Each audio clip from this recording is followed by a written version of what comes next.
Hey, people are joining. Well, I know we already talked a little before this, but how's everyone doing? Liezl, Alina, Annabelle, how are you all in your respective areas? Yeah, very well, thank you. Good to hear, yeah. We're in the Netherlands, so we always talk about the weather, and it's sunny finally, and there's blue sky, so we're very well. I love that. I love that. Exactly. The same here in Switzerland, so we are very lucky. It's still cold though, but at least Yeah. it's sunny, so that's good. Yeah. Um, Likewise here. I'm curious. So I know this is kind of like a German expression. Is it the same in the Netherlands and Switzerland, potentially, where people say there's no such thing as bad weather, only bad clothing? mhm. That's a It good one. is. It was one of the first things because I'm from South Africa, where it's Uh-huh. always hot, and Yeah. even in winter, it's 22 Uh-huh. degrees in the day. So when we got here, we froze through the first winter, and we were told exactly that halfway through winter. You need thermals and you need proper beanies, not a woolen beanie because it's Uh-huh. got holes in it, Uh-huh. a Uh-huh. proper beanie and good gloves. And it does change it. I can now stand next to a rugby field for an hour and not feel like I'm dying. I understand that. So I'm based out of Oklahoma, and we have the joy of a saying here is if you don't like the weather, wait 10 minutes because Yeah, it can okay. literally go from below freezing to 30 upper 30s centigrade within a day. Within a day, it can do that. But yeah, Nebraska. I know Nebraska. I have family from Nebraska. So Joel in the chat. Yeah, so you can get the full spectrum of it, but summers are just brutal, humid, Yeah. hot, a lot. But London's also like four seasons in a Yeah. day. That also can change so quickly. Yes. I would say when I lived in Scotland, that felt more like 4 seasons in a day. In London, well, yes, not as much, but yes, Uh-huh. definitely still. Yes, Cynthia, yes, yeah. If you know, you know. Well, while we're just for everyone tuning in right now, here at about 5 after the hour, we'll kind of get into our presentation, but we're going to let, yeah, I take some summer in Scotland as well, Me personally. too. We're gonna let people roll in and join as they come in. But we were gonna ask a poll question to the people who are here, which is what is your biggest data enablement challenge right now? So that's popping up right here. Feel free to answer if you want. Like any good survey, there's always qualification of answers, but these are kind of the big ones we thought like, oh, these might be big problems. But feel free to answer as we wait. I'm curious, Alina or Liezl, I mean, it doesn't have to be the one you're in right now, but of these kind of choices that we're seeing right here, which are ones that you've kind of encountered in your careers the most? Is it all of them at certain stages, or is it one kind of stands out more than others as like a really common thing you've encountered? Don't know, for me, the second last one, it's not really budget as much, which obviously it also could be, but it's more people not having the time to dedicate to Mm. it. That's the big thing. They appreciate everything that you do, and it's great quality and all of that, but um, they have a day job, and it's hard to unless they use a bit of their own time combined with office time. It's hard for people to do a lot of training. Yeah, yeah, that makes a lot of sense. I would say when I was a Tableau consultant, option two resonates with Yeah. me the most as I was consulting for Tableau customers. Mm-hmm. Mm-hmm. So lack of dedicated resources. So it was hard for them to really find a value or to understand what the value of an enablement leader would be. So they wouldn't really invest in it. They would Yeah. just kind of expect creators within the company to take up the role without the pay or the title or the time. Yeah. I think a lot of these are kind of to your point, are influenced by the others. If you don't have a dedicated enablement person, how are you going to have an organized structure? How are you going to build interest?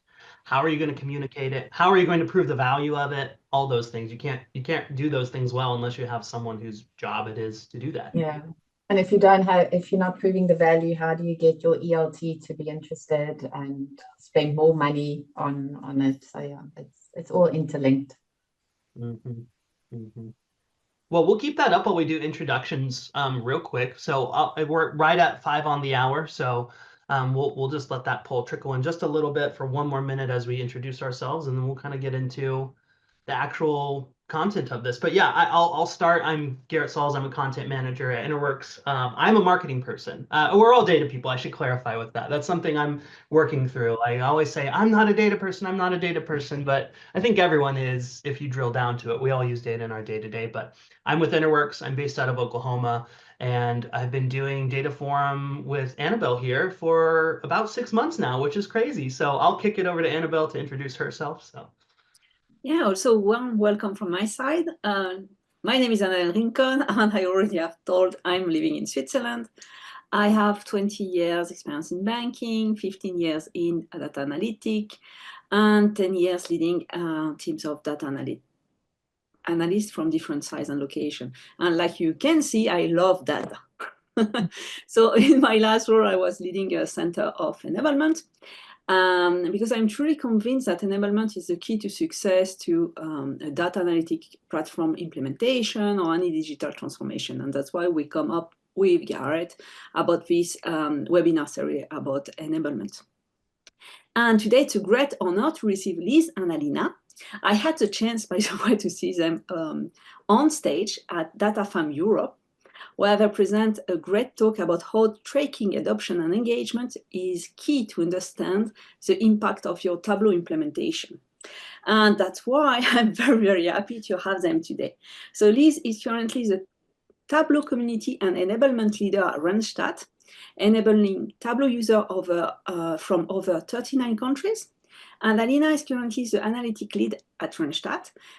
She's also a co-lead of the London Tableau user group, and she has been a Tableau user group ambassador for 2 years, I think now. So thank you very much for joining. And maybe I can hand over to you. You can speak a little bit more about role, and for the audience, can you explain what a Tableau and enablement leader does, and how you two both support each other? Maybe that can be interesting to know. Okay, cool. Well, Annabelle, Garrett, thank you firstly so much for having us here. We feel very honored to be asked, and also Annabelle, thanks for everything that you do for the community. Absolutely fantastic. My pleasure. So in terms of what is the role of an enablement and community lead, it's so broad, but I went to Wikipedia to see, okay, what does Wikipedia say? And it says, makes it so simple, actually. It just says it's to give someone the means to do something. So if we break it down into that, it really is, it's our job to make sure that we enable, well, that we give those people in Randstad who wants to work with Tableau the means to be able to do that. And for me personally, what that means is that I'm responsible for creating this environment where people in Randstad, where our colleagues in Randstad, firstly, are continuously kept informed. So they know about Tableau in the very least, and they know where to get information.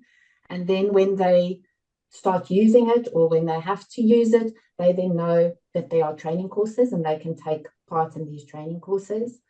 And then also for them to continuously be engaged by taking part in the community events that we set up on our community platform.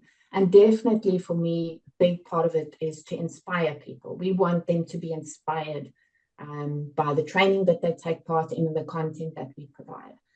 But also what's important for me personally is that we do a bit of, have a bit of fun with it as well. I think one of the things that I picked up first when I started using Tableau was that although Tableau was a professional organization, I just felt that they were having a lot of fun while doing business. And that's something that I feel quite strongly about. Life and work is so serious, especially in this environment that we live in nowadays. I really try through our communication to have a bit of tongue-in-cheek humor and just a relaxed environment through the communication that we use, just to really make people feel at home and don't feel like they have to show up in any kind of way. Very aligned with what Annabelle said is I feel that the power enablement is often underestimated. I firmly believe that if you enable your workforce through enablement, you will get a much better buy-in. You will get a better understanding of the application that you are implementing, and you'll also get a higher ROI in your investment. But enablement is also very, very broad. And I find the more of it that you do, the more there is to do. And we're very lucky. We've got a wonderful leader in Liezl, who we both report to, who really allows us to dream big. So this role can be as big as we want it to be. And sometimes it's a bit overwhelming because we work in a truly global community. Like Annabelle said, it's 39 countries. So you have to sometimes think of it, you have to be creative to truly help everyone, because you've got all these time zones. We can't be awake for all of them. And we have all these cultures. I can never be a good Canadian, and I can never be a true Japanese. So we have to be creative to create the space where everybody can learn about Tableau. And although this can be quite overwhelming, what I've learned over the years is we don't have to do it all on our own. We just need to look internally and get people to help us. And we'll talk about it a little bit later. There are people internally, and there's the wider Tableau, the global Tableau community. I mean, there is nobody else who can explain the green and blue pill as well as Andy Kriebel, right? So why would I go and create content if we've got people in the global community that are just so wonderful? So often we also point people to content that already exists. And then there's my wonderful partner in crime, Alina. It's so wonderful to have someone who has the same unwavering passion for what we do and to do it well, and to have her there to bounce all my ideas off. We literally talk every single day. And I feel that our roles really dovetail well. And also our personalities. I'm a big dreamer, so I want to shoot the lights out. I'm dreaming big. I want to get the stars, and then Alina will listen to all my craziness, and she'll go, okay, so now practically, how are we going to implement that? And then, you know, we make it happen between the two of us. I think we've got a real good balance. Alina, what do you think? I couldn't agree more. So I feel very, very lucky to be working alongside Liezl on the Tableau program and the wider team. So our manager, Niels, our global site admin, Praveen, and Pooja, our senior Tableau developer. And in my role as analytics lead, I would say I focus mostly on setting up analytics best practices for Tableau and fostering the Tableau creator community. So this involves creating enablement and training content to help our users grow their analytics skill set with Tableau. But I also get the opportunity to explore and test new Tableau features, and sharing my insights and some of the lessons learned and best practices for effectively using these tools, for example, Tableau Pulse, for use cases, production use cases at Randstad. And I've been a member of the Tableau community since 2016, and I continue to be inspired by events like this. These are support and learning opportunities from the community. So again, a massive thank you to both Annabelle and Garrett for putting these events together. Yeah, and I think that's about it. From my Great. side. I'm feeling very affirmed right now. I feel like this is wonderful. But I just want to say, and this is as someone who has worked for InterWorks for 12.5 years, and ergo been involved in the Tableau community from afar. That is one thing that I have noticed about the Tableau community specifically, and there are communities that are similar, but just the level of sharing and the level of kind of we're in this together. And I mean, even beyond, like, you may work in the same industry as me, but I'm willing to share this information with you because we're both doing the same things. I don't know that I've seen anything like it, and we have a lot of tech partners at InterWorks. I don't know that I've seen anything quite like it mirrored exactly. So I think there's something really special about that community, And I want to say thank you to both of you for joining, for being able to and willing to come on and share these things, because that's not a given in other tech circles, where you can get someone who says, hey, come show me how you educate your users, or how you use this tool, or how you get how you prove value. That's not always a given. So thanks for that. Cool.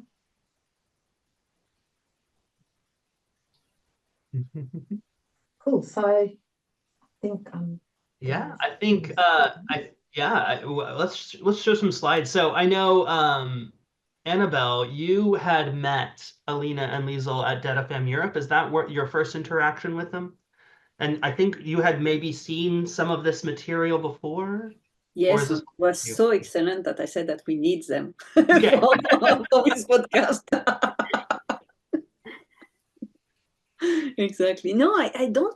I think that I mean, I knew them before, especially Alina, but I think that a physical interaction, yes, most probably it was the first time at DebtFM Europe in London this year. So I'm very happy that you had the chance to present what you are doing there, and this presentation was on how you track adoption and engagement. And I think that it's very, very important, because often it's a way to show the manager that what we do is useful. Yeah, absolutely. I think that sort of speaks into, I just want to check whether you can see my screen. Yes, we can. Okay. And I know that you asked us, Annabelle, why we decided to actually track our program. And I have to say, it was quite nerve-wracking that day seeing you in the front row. I have to tell you, it was so nice. But I saw you there, and I think it was Shreya. But so as a large organization, our team knew, because we had to implement Tableau across 39 countries, we knew that we firstly had to have a really structured program, but we also needed to have a realistic understanding of whether we were adding value, right? Fundamentally for us at Randstad, as well as I'm assuming for everybody else on the screen, everything comes down to value at the moment. Can I just ask, can you see my screen? Can you maybe give me a thumbs up if you can see it? Yes, we can. Okay, perfect. Okay. So everything comes down to value. And obviously this is probably, I don't know how old this is, when did Henry Ford live, but it's still true today. What we need to do is to show value. So this really related to our program. We need to know all the time what works really well, but also, and obviously so that we can do more of it. But we also need to know if we have some weak spots in either a training program or in progress or processes that we're doing, or maybe a community event that we created is really not adding value. And then we may need to decide that we're going to pull the plug on something. We actually did that, I think about 2 years ago. We were doing office hours, and it just wasn't hitting it as well as what our Skill Up program was doing. And we are only 2 people, so we needed to make a decision. So you can only do these things if you really are measuring what you are doing and you're tracking the participation. So I guess, long story short, the reason why we measure is to track the value that we are bringing through the Tableau program. And the measurement tool that we are using, that Alina will shortly share with you, pretty much is this window into the value. And exactly what you were saying, Annabelle, it's important for us because we don't have time to waste on things that don't work, but it's important also for people in the organization who are making decisions to actually really know what the value is that we are using or bringing.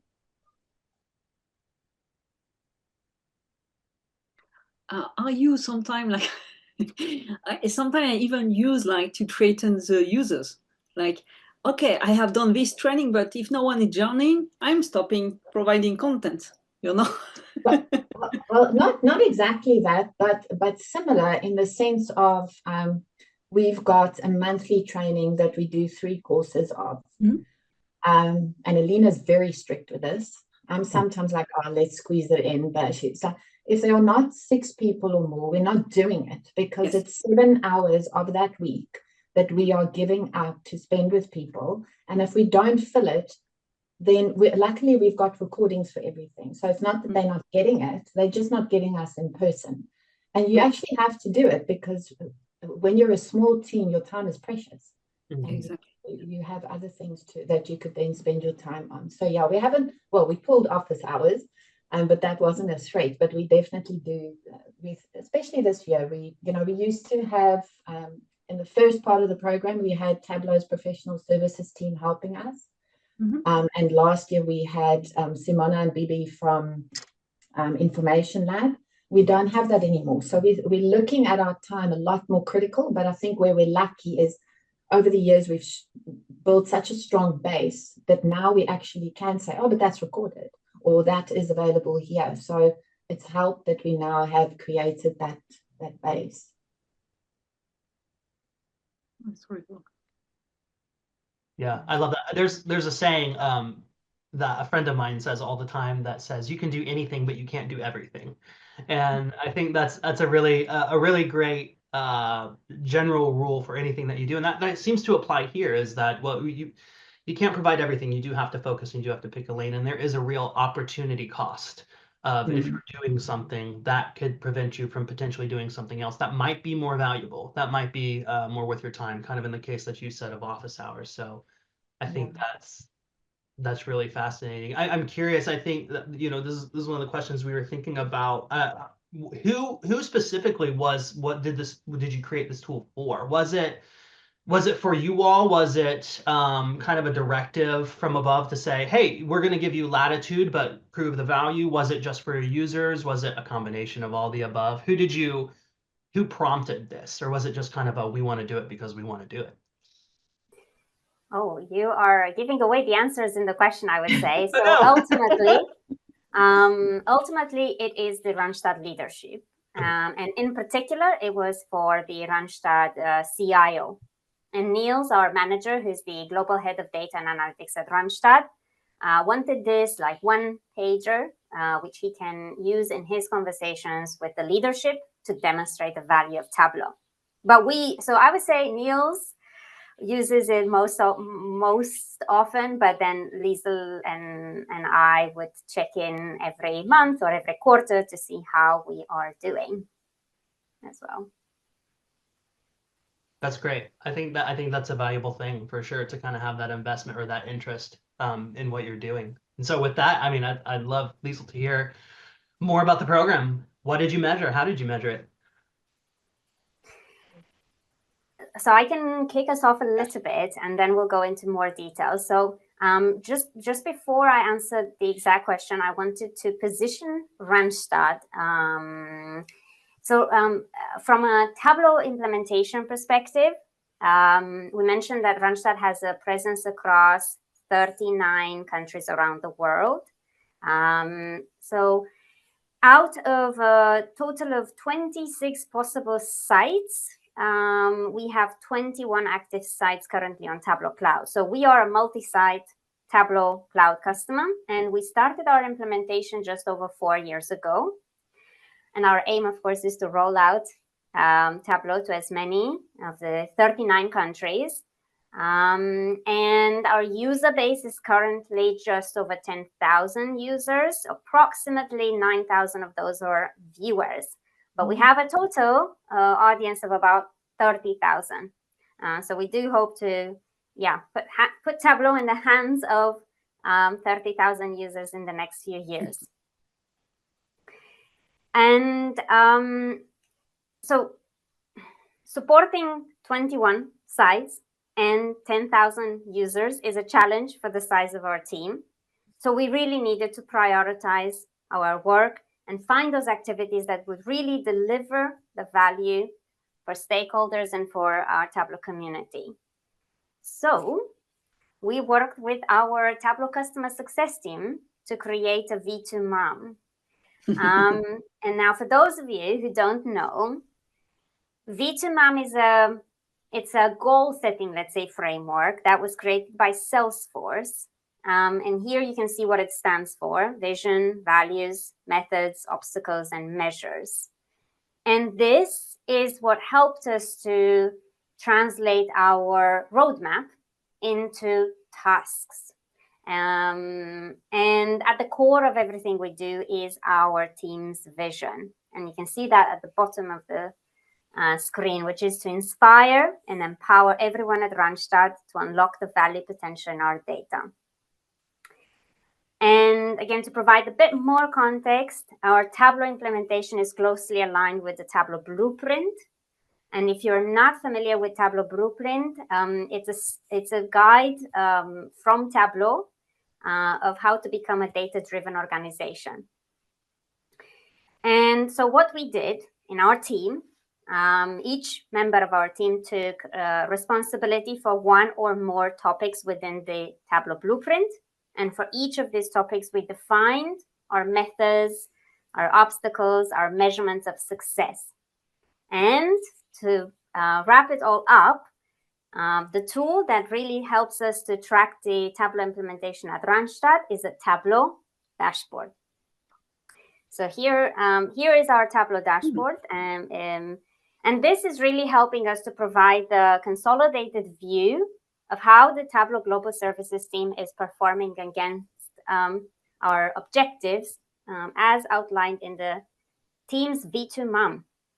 And just to cover at a high level what you're seeing on the screen, we have 6 topics. So top left, we have success stories and interactions with our leadership. Then bottom left, we have governance topics. And then in the middle, we have community and enablement. Top right, we look at our adoption. And then bottom right, content creation. And we track these topics by year. We look at the trend month on month, and also we compare it year over year.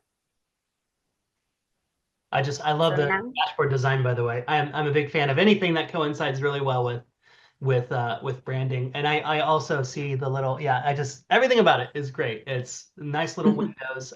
We do have a question in the chat, and this kind of maybe goes into adoption.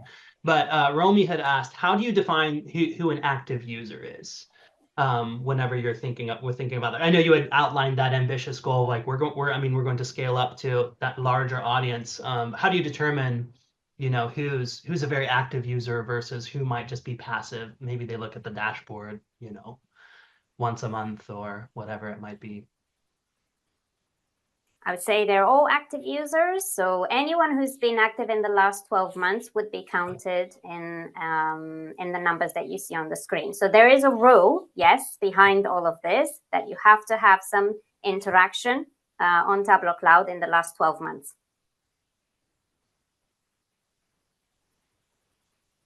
Very cool.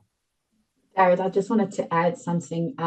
The first 2 topics that Alina spoke about, the V2MOM and the blueprint not so much, but the V2MOM, it's all very nice being, at this point where you have our vision statement, but it's a really hard thing to do.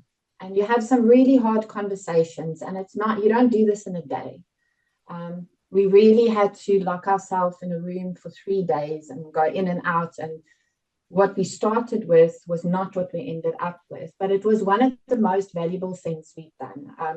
And Liezl is really good with this. In the beginning of each year, we sit and we go through it again. And it really does determine our roadmap. We don't actually have a screenshot of it, but we have a roadmap, which obviously things come in during the year. You're never going to get away from that, especially my personality. I'm always looking for new things, but your roadmap really helps you to stay on track. And that is what the V2MOM helped us with. So some people online might think, oh, that's too fluffy to get into. You don't need a vision. It really helps you because especially if you're a small team, you need to be focused. And this has helped me personally a lot. Yeah, that's really important to have a North Star. Otherwise, get off track and go in a totally different direction, and maybe you're doing something, but it doesn't become directly relevant to the business or the users. So that's a very good point of doing the work and spending the time to make sure that everyone is on the same page and has shared goals, because as we know, not everyone has goals, but not everyone has shared goals. So I wonder if we should address also Ksenia's question here. How are you measuring the value of training? Or should we wait? Liezl, what do you think? Should we answer that question now, or? I haven't looked at it. What is it? How do you measure the value of training? Yeah, I think we're going to address it as we walk through the next bit. But yeah, if we don't, please, what is your name? Ksenia, please then just shout and just ask us to do it again. Yeah, this is great. And I'll add to towards the end, we'll have a few minutes to answer any questions that maybe we didn't get to in the course of things as well. So Cool. very cool. Okay. So I know that you said that you wanted to know which enablement and training metrics did we feel important to measure. We won't be able to talk about all the metrics on that board today, but we thought that we would mention 4 of them that's closely aligned to enablement and community, because that will really give the audience a solid understanding of how we approached it. Obviously, there's many ways to skin a cat, but this will give you an idea of how to get going. So the first one was we included success stories in our measurement program, because I find that in the hustle and bustle of a Tableau implementation, this is often one that gets pushed to the backlog because no one's really asking for it. So no one's going to hit you on the finger and say, hey, where is this? But having it on that dashboard is a constant reminder that it's important. And I want to tell you a story. I actually met someone at the Data Fam in November. We were sitting chatting. And she's also an enablement. Well, she's more than just an enablement lead. She's also head of analytics and implementation at a large company, and was recently told that the company was letting Tableau go and they're getting a new BI tool. And suddenly she was faced with a question that she had a very short amount of time to show tangible value that Tableau has created in the last few years, give her a last chance to actually make the case for Tableau. And that was frightening because she suddenly had to scramble to get, she knew it was there, but she had to scramble to go and put that together under a stressful environment, feeling and being emotional about it. And that for me was again like a reminder. This is definitely something that we need to focus on. It's something that you need to think of all the time. It's why we're doing our job, right? It's about the value. So we create 2 types of Tableau success stories at Randstad. The one on the left is more the business type of success story, where the value is expressed in the normal business terms, like there's a reduction in costs or an increase in clients or an increase in revenue or efficiencies. But the second type is more about, we call it the human element. This is about individuals who work with Tableau themselves. So how do they approach working with Tableau, or how has working with Tableau possibly changed their careers? And that's the part that I like the most personally, because this is giving our Tableau creators this platform where their work and their skills and their journey as such is being publicly recognized and acknowledged and celebrated. I really, really love that.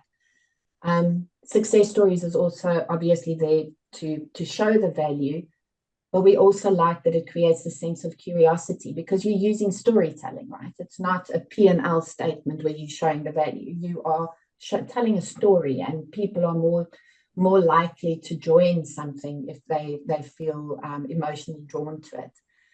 And then also Data Fam, a lot happened at Data Fam. We have to do it again. Annabelle, I don't know if it's happening, but we have to do it again. I was in a session that was run by Diego Parker, and he spoke about value as well. And because of what he said, I started creating this little training anecdotes, which is something we just ask someone just to write a paragraph after they've completed the first level of our learning pathway. And this is like, if somebody asks me, what is the value of your training program? I can quickly just show them little postcards.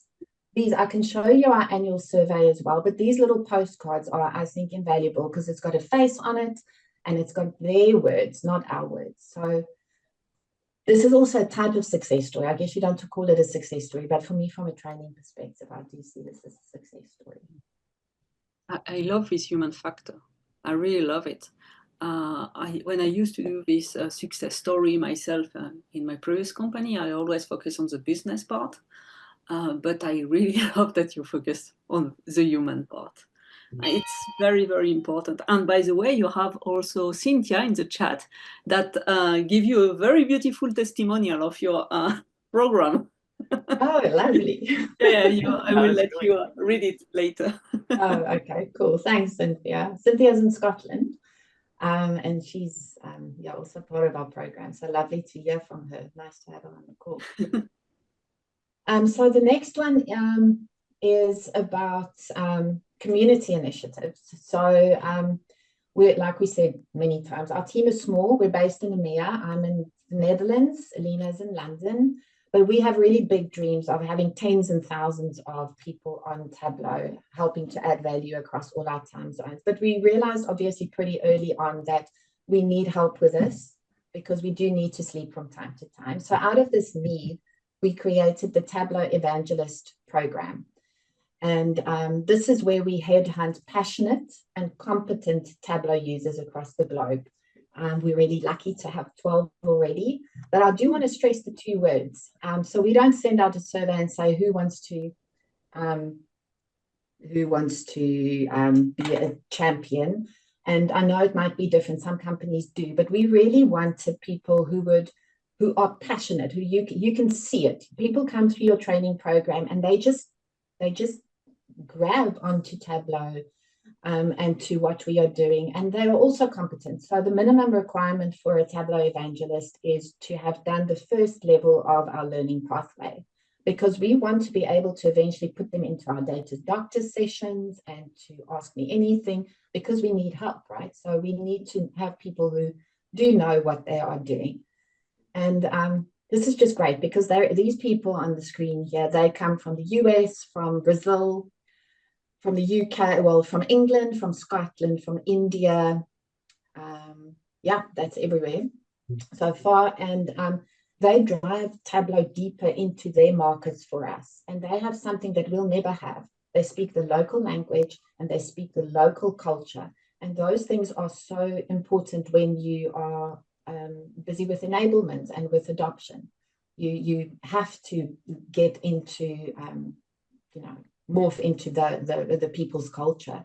And this is great. And they help us to create events. So for example, we're busy arranging 5 Tableau watch parties or TC watch parties. So we can't get people to go to San Diego, right? But we've got 5 places now where it's going to be in the US, in Brazil, in Hyderabad, in India, London, and in Amsterdam. And these people are helping us to set this up, to have these watch parties. So we can't do it without them. So we've included the evangelists as a measurement in our tracking to serve as a reminder for 2 things. Firstly, we don't have to do everything on our own. There are people under the hood. If you just look and you ask, they're there. Get them involved. It's also an acknowledgement for them. But also it keeps reminding us to keep looking out for people who are coming through our training programs, that we look out for them to get our next training. The next one we want is Japan. That's a bit harder because we need someone for the language, but that one's quite hard. So anybody who speaks Japanese and no Tableau, you are a highly sought commodity. The next one is training participation. A very large portion of what we do is related to our training programs. So this made training participation a very important component for us to track. We have 8 individual structured training courses that we deliver in-house, and they're all recorded, and users can watch them whenever they want to, and they don't have to follow on each other. So you can watch them whenever you want. But then we have a learning pathway, which is a lot more detailed and complex. It offers a dedicated learning roadmap that will take you from a Tableau 0 to a Tableau Hero if you really make use of it. And these are the 4 different levels that we have. Now, by monitoring the participation of these training courses, you are going to find out whether what you create actually lands well with your audience or not. And I think what often happens is when you create content, you are so focused on it and you are so relieved once it's done, once it's launched, but you are so proud of it that you can't possibly imagine that anybody else doesn't love it as much as you love it. But you simply have to measure the participation, because maybe it doesn't land and you're never going to know, and you're going to live in this bubble of utopia, and actually it's not the case at all. So for example, I think it was 2 years ago, we spoke at the Data Plus Women event in Amsterdam, and Alina and I were talking about launching specialists. But when we did the measurements, we found that a very small percentage of those who started specialists actually sees it through to the end. So we had to have some conversations and find out what that was. So we spoke to the people who did start and didn't stop. We also spoke to people who we thought would sign up but never did sign up at all. And we found that this level was actually aimed at a very specific group of Tableau creators. And most other people found it quite daunting. So they didn't even sign up for it, or once they signed up for it, they didn't see that they could finish it. So this meant that we were missing a completely other audience of Tableau users that we were not reaching at all. So we had to ask a lot of questions, really look at ourselves, and then we spent time creating a new, shorter introductory training, which we recorded. It's an hour, which means it doesn't take our time like the other course does. And within less than a month, and just under 100 people signed up. We're in 155 now. And if we didn't measure, we would blissfully be unaware that it's actually not working, and we would be so proud of our content. And we're still proud of our content, don't get me wrong, but we had to create something else as well. So that is why we measure it here, to see whether people are signing up, and when they sign up, whether they finish. And just another comment, what came out of the questions that we asked was also another little program that we created. It's very short. It's called the Tableau Specialist Buddy. It's for those people who start that first level and they just need a bit of motivation. So all we do here is every 2 weeks, you meet with your buddy for 20 minutes, and it only lasts for 2 months. So you just sort of get them over the bump of starting and motivate them and make sure they understand the program well. But we find that this is also helping with the completion rate.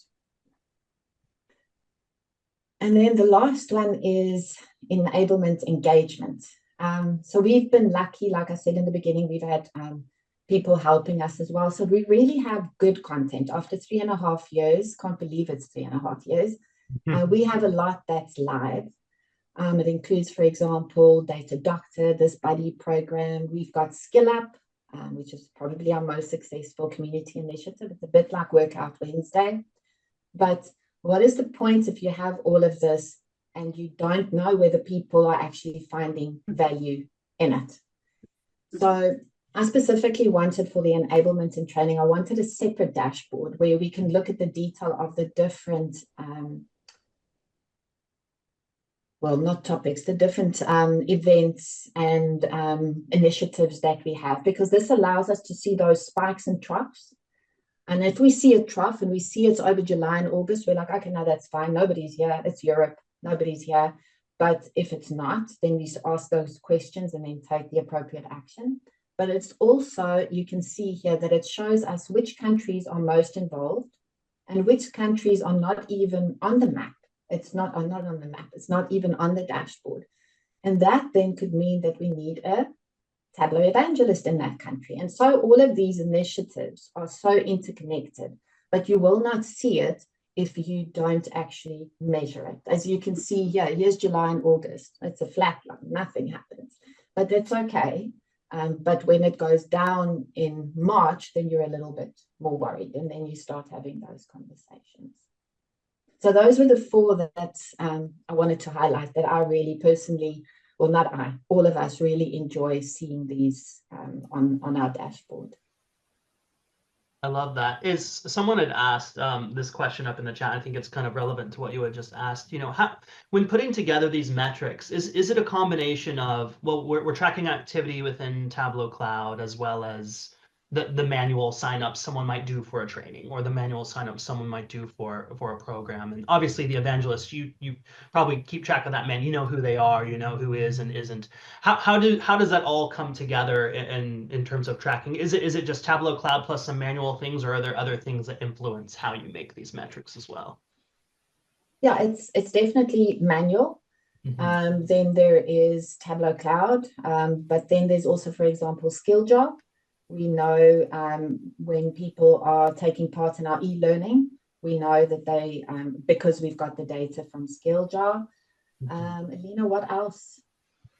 Well, all of our trainings, we get, so when we send the Google Meet recording, Google Meet allows us to set the attendance tracking on.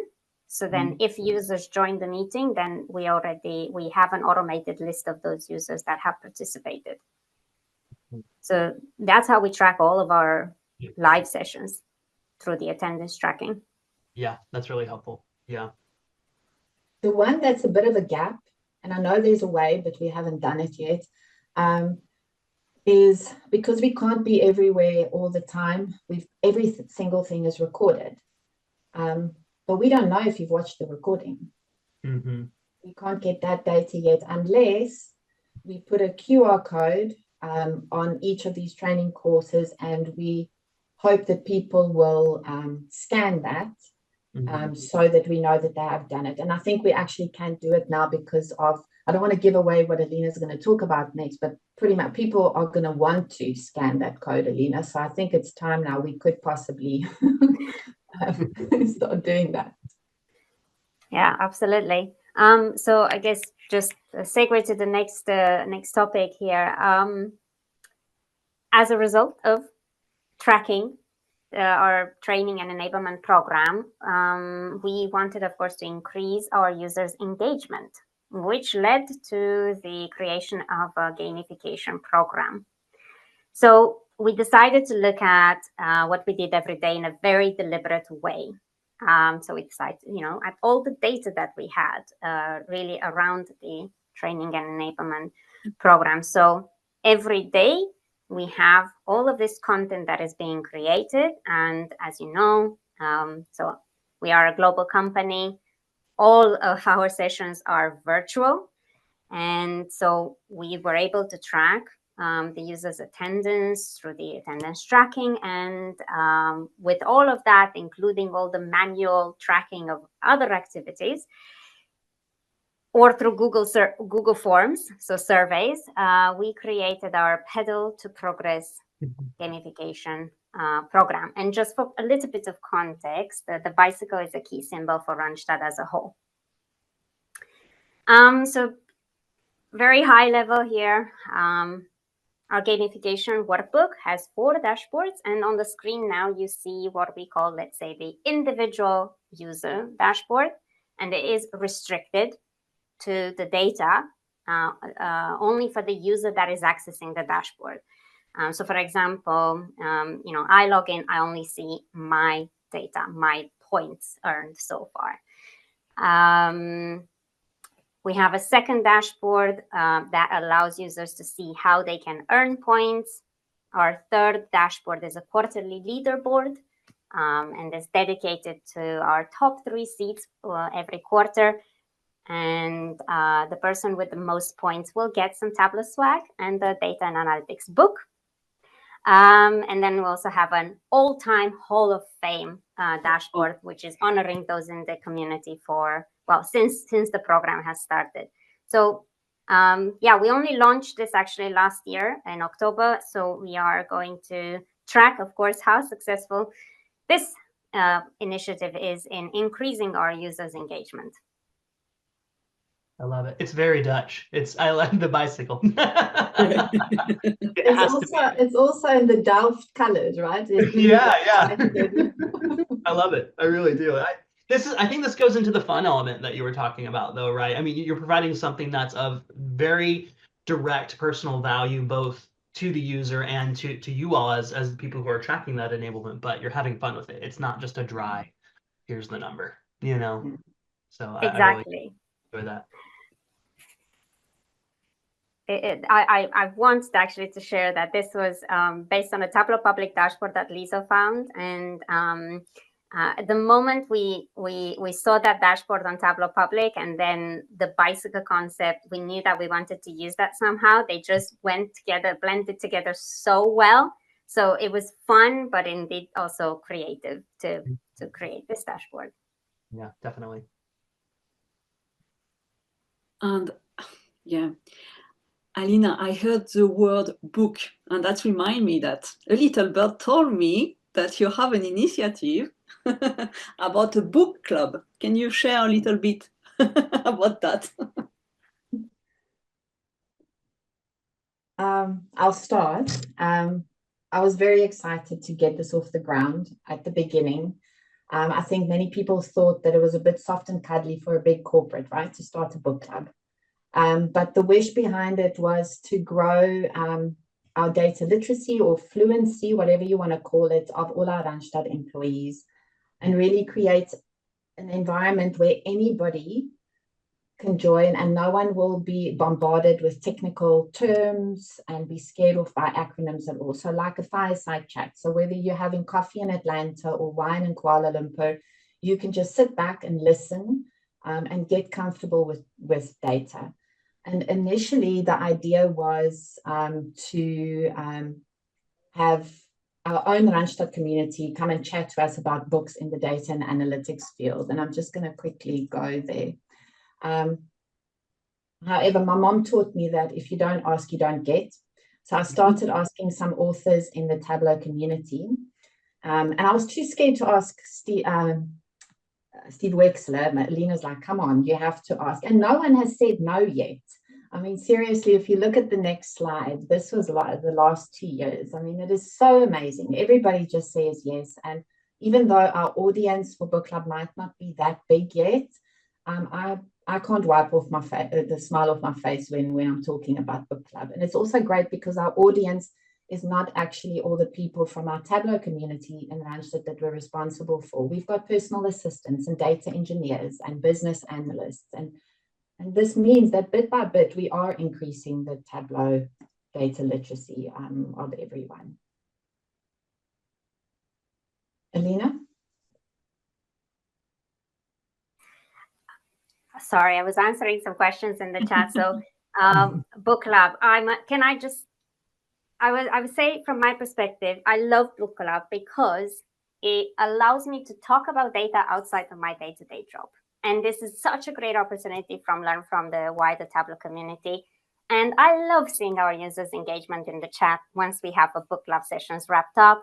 And the conversations are tool agnostic, they're not technical. And I find these sessions such a great reminder that the role of a data analyst is more than just knowing a BI tool. So for example, latest book reviewed by Pooja was The Data Loom by Stephen Few. That was such a great reminder how important it is to have a curious mindset, to ask the right questions, to improve your communication skill set, because those are so important as part of the development process and as part of an analyst skill set. I love that. Have you found that when you recommend books, so I know there's the book club that does the reviews, but have you found now that you kind of have these reviews and you have the book club that you recommend certain books to a certain level of user, or is it totally just dependent on, I know this person and this book would be perfect for them, or I know for starting out, this is a great book, or you're more advanced, you're ready for this book? When I have conversations, for example, with our Tableau evangelists or sometimes in the specialist buddy program, depending on the questions they ask me, I would recommend a book, a specific book. Yeah, that's really cool. And what we also did on the website is we've put a recommended books page now, because every time somebody speaks, we ask them to recommend a book. So Yeah. that's growing. So for people who are not used to reading data books, you can go click on that and go and find a book that speaks to you. But actually, Alina, listening to your answer there, maybe it is an idea that we put maybe beginner level, intermediate or something there, just to help guide people, because there's certain books that might be a bit big and scary to start off with. Yeah, that's a good idea. Thanks, Garrett. Yeah, you're welcome. You'll have to establish the Randstad library next. Yeah. No, and there is some book that, like Alina said, that they are tool agnostic. That is just to draw your curiosity. You know, how this author represents this kind of data. That's always fun to watch. And there are books that are like go very, very deep on how the brain operates. And it really depends on where your curiosity stands. So I think that there is a book for everyone, everywhere. That's awesome. I'm curious. So we are at 4 minutes on the hour. Is there any last bits of information that you all want to share as part of the slides, or anything in general, or is there? I'm sure I could ask a question or two, or if there's a question in the chat or anything like that. This is always the problem. We get to the end of the hour and we're like, we need more time. It's so good. But is there anything else within the slides, or just from your program that you want to cover or share that you think is useful? For me, I would go back to here. If we can give you advice starting with measurements, don't try and do everything, because then you might not do anything, because there is so much. Start small. Pick a particular topic that either maybe leadership has said to you, we want to know about this, or maybe it is something that you've been worried about, but you've got a gut feel and you're almost too scared to look, and you want some insight into it. So I would say be very, like Alina said earlier, be intentional.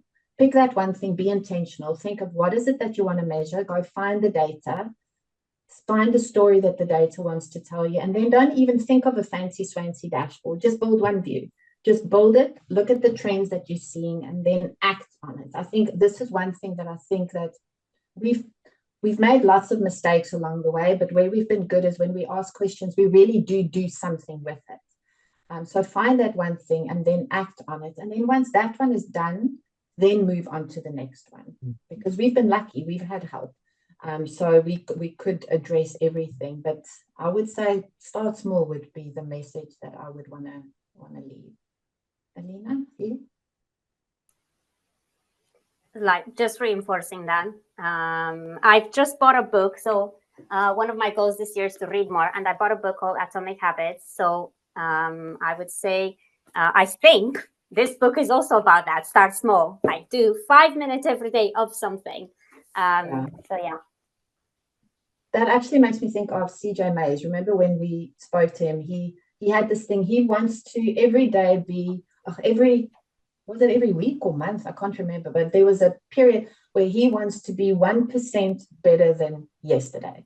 He wants to know that he's learned something new, and it's not necessarily related to data. He just wants to. So don't think of, I want to be 25% better. Just do small, because eventually, like you eat the elephant bit by bit, you will eventually get there. Yeah, that's fantastic advice. This is someone had mentioned having the Taekwondo themed thing, and my 6-year-old is doing Taekwondo right now, like very belt oriented and stuff like that. But his master always kind of says one thing. He's like, if there's one thing you do today, it's make your bed, right? Okay, great. Yeah. You made your bed, you're that much better. And then I think after a month that he was in Taekwondo, he's like, okay, make your bed, brush your teeth twice a day. You know, little things that a 6-year-old's gonna be like, oh, okay, yeah. But I mean, I think it's great advice for everything, and it's all connected, right? Kind of like you said, whether it's data related or not, if you're doing these kind of small habit oriented improvements, they will bleed over into your data life, because that's part of your life, or your professional life, your personal life. So it's all connected. But I think that is wonderful advice, because too often you try and build a thing and it has to be everything and it has to solve everything, but you can't, that is almost doomed to fail because you end up solving nothing because it's so large and so unattainable that. Overwhelming. Yeah, overwhelming. I mean, I really love the conversation that we had today, Liz and Alina, and I see that you are not only inspiring, but you are like also so passionate about your work. And I was reading the comments, and it seems that from the comment from people from your program, you really change their life. So I think that you can be very proud of yourself. You're doing a good job. That's awesome to hear. Thanks. And thanks for having us again. Thank you. This is a great pleasure. Great opportunity. Absolutely. We'll have to do it again. There's just so much to talk about, but I really do appreciate both of you coming on and sharing this. This is something I want to say. This is a really important presentation because proving value can be a very difficult thing to do. Very nebulous. How do we do it? How do we attach value to enablement? But I felt like this presentation was very both practical and fun for that. So thanks for sharing that because I just haven't seen a lot of material things when it comes to how do you make this work and communicate the value of it. Did we answer Ksenia? I don't know if she's still there. Did we answer your question? Let's see here. Let's go back up. That was Ksenia. And to answer to Ankar, yes, the session is being recorded. We will share the recording soon.